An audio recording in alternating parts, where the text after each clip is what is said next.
It's a great honor, especially here in Durham, where there's so many good teachers. Even just right here at City Medicine Academy, it was an honor just getting nominated from the school. So being in the top 5, that means a lot to me, especially considering how great all the teachers I've ever met in Durham are. The great thing I like about CMA is we've got a really diverse group of students, and I get to teach every year. And I always get to teach the freshmen and the sophomores, so that's always quite a challenge. And the thing I like about teaching sophomores is when I get them at the beginning of the year, they're kind of a hot mess, and hopefully by the end of the year they're transitioning into adults as they like to think they are, since they're driving and all things like that. But every year is a new challenge with a lot of cool individuals. The sophomore group that I've had this year has had the biggest personality of any class I've ever taught, and every single one of them has been unique. So it's been a great challenge, and I've loved every minute of it. And I think I tried to mimic too many other people's styles.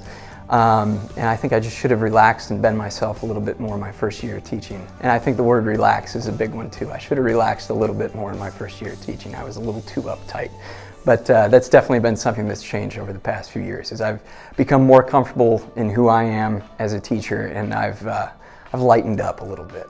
Mr. Hewitt should win this award because he's a great guy. Like, he's very intelligent. He's funny. He's just a really good person in general. Like, he deserves this award. Honestly, he helps me with all my other classes as well, so it's not just a science class or a biology class. It's a teacher I can come to, ask questions about anything. So I never really had teachers like that back then in middle school and 9th grade, and Mr. Hewitt has been a big impact on me. You know, it might sound like a romanticized American ideology that, you know, whatever you put your mind to, you can do.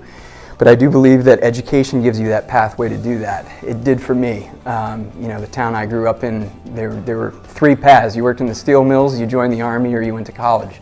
And I was one of the lucky ones that went on to college, and I realized how many doors education opened up for me.